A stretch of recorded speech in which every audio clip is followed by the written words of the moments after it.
What if the ceiling on your income isn't out there?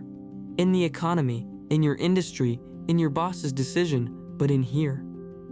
Not as metaphor, as literal neural architecture. And what if the research that seems to prove this is actually telling a more complicated story than anyone in the self-help space wants to admit? May beyond the seals deal the well amid the Aegean of the sum is booked amongst neon by the walls. The popular version of this idea goes something like this. Your brain has been conditioned, probably in childhood, to associate money with danger, scarcity, or unworthiness. That conditioning becomes a kind of invisible script. You self-sabotage promotions. You underprice your services. You spend unexpected windfalls within weeks. You avoid conversations about money even when having them would clearly benefit you, and the evidence on the surface seems to support this. Behavioral economists have documented systematic patterns of financial self-defeat that don't respond well to information alone. Knowing you should negotiate doesn't make you negotiate. Knowing compounding interest works doesn't make you save. There's something operating below the level of conscious intention. The self-help industry took this observation, which is real, and built an entire architecture around it. Mindset work, money trauma healing, rewiring your abundance frequency. The claim underneath all of it is coherent. Your early environment shaped your neural patterns, and those patterns are now running your financial life on autopilot. That part isn't wrong, but here's where it gets interesting. Because the neuroscience being cited to support this story is, on closer inspection, telling a different story. One that's more uncomfortable, more structural, and ultimately more honest about what's actually being measured. Abstract slip image. One side shows a brain scan, the other shows a housing complex and a grocery store, representing environment versus internal state. Here's the measurement trap that almost no one is talking about. When researchers study the neural basis of the income achievement gap, the gap between what people earn and what their cognitive potential might predict, they're measuring things like cortical surface area and white matter connectivity. These are structural features of the brain, real, measurable differences. But here's what that research actually found, and this matters. Those neural differences don't emerge from mindset. They emerge from environment, chronic stress, nutritional insufficiency, reduced access to cognitively stimulating experiences in early childhood. The mechanism is environmental deprivation acting on a developing brain, not a belief system that can be rewritten with journaling. Developing child brain illustration, dendrites forming, synaptic connections growing, warm amber tones. Recent research published in 2021 examined the neural mechanisms underlying the income achievement gap with particular attention to the ventral visual stream, a network involved in processing complex information and supporting higher order cognition. What they found was that lower income environments were associated with measurable differences in this network's development, not because of mindset, because of material conditions during a critical developmental window. This is the contrarian tension hiding inside the popular narrative.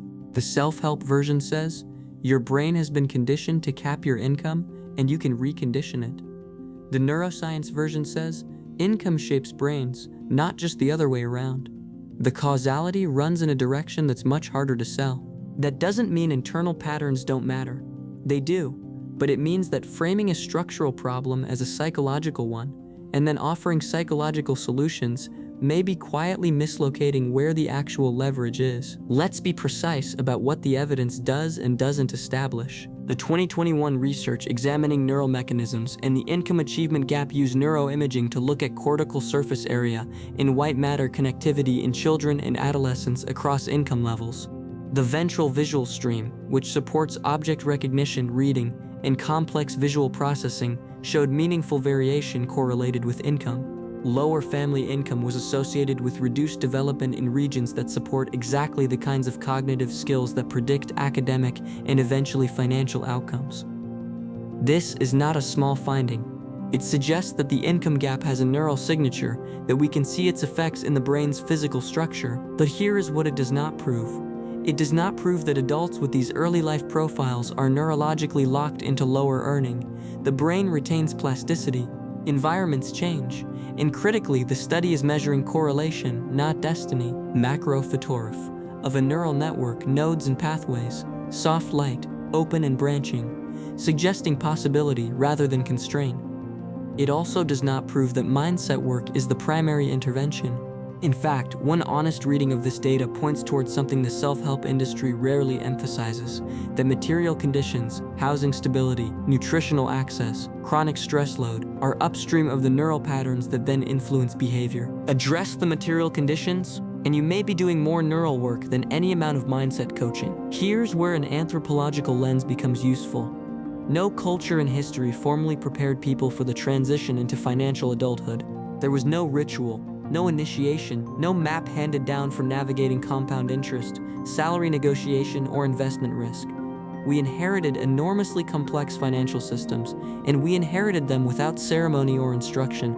What gets called a mindset block is sometimes just the predictable output of a person trying to navigate a system they were never actually taught to navigate. Ancient rite of passage imagery, blurred, stylized, contrasted with a modern person alone at a laptop reviewing a 401k form. That reframe matters. Because if the problem is partly a knowledge and initiation gap, not just a neural conditioning gap, then the solution looks different, less introspective, more structural, more external. The Stoic frame adds another layer here. There is a real difference between what you can influence, your financial decisions, your attention, your skill development, and what you cannot, the macroeconomy, the structural advantages others were born with, the compound interest of inequality already in motion. A significant portion of financial anxiety, the evidence suggests, comes from failing to separate these two categories. People hold themselves responsible for outcomes that were partly determined before they made a single financial decision. That's not a mindset block, that's a category error, a simple Venn diagram. What I control and what I don't, with a small, honest overlap zone labeled where the work lives. So what does this actually mean for you? If you've been told your income ceiling is a mindset problem, this research asks you to hold that claim more lightly. Your financial patterns are real. Your avoidance of salary conversations is real.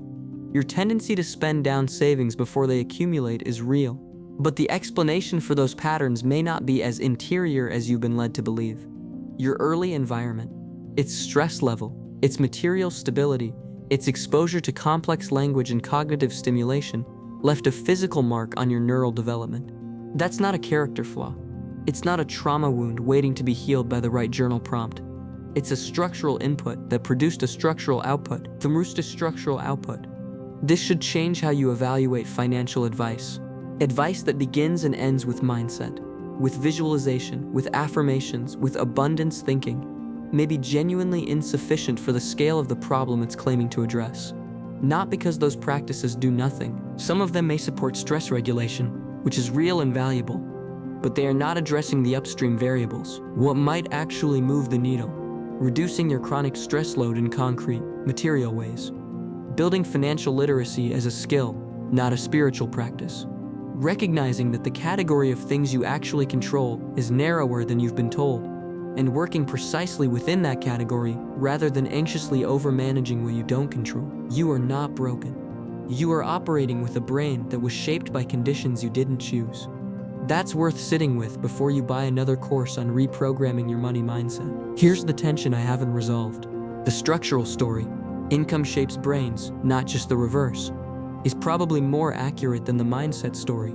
The research points that direction, but it's also a story that can become its own kind of trap.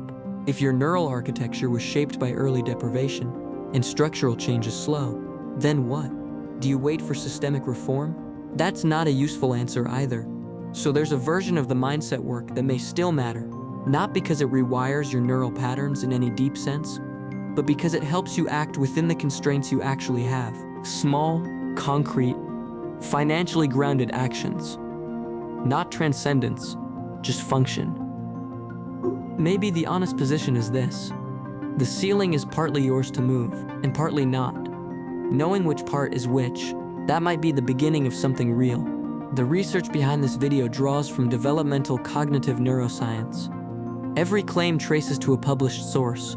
Full citations are in the description below. If the way this channel thinks about neuroscience resonates with you, subscribing helps this work reach people who'd appreciate it.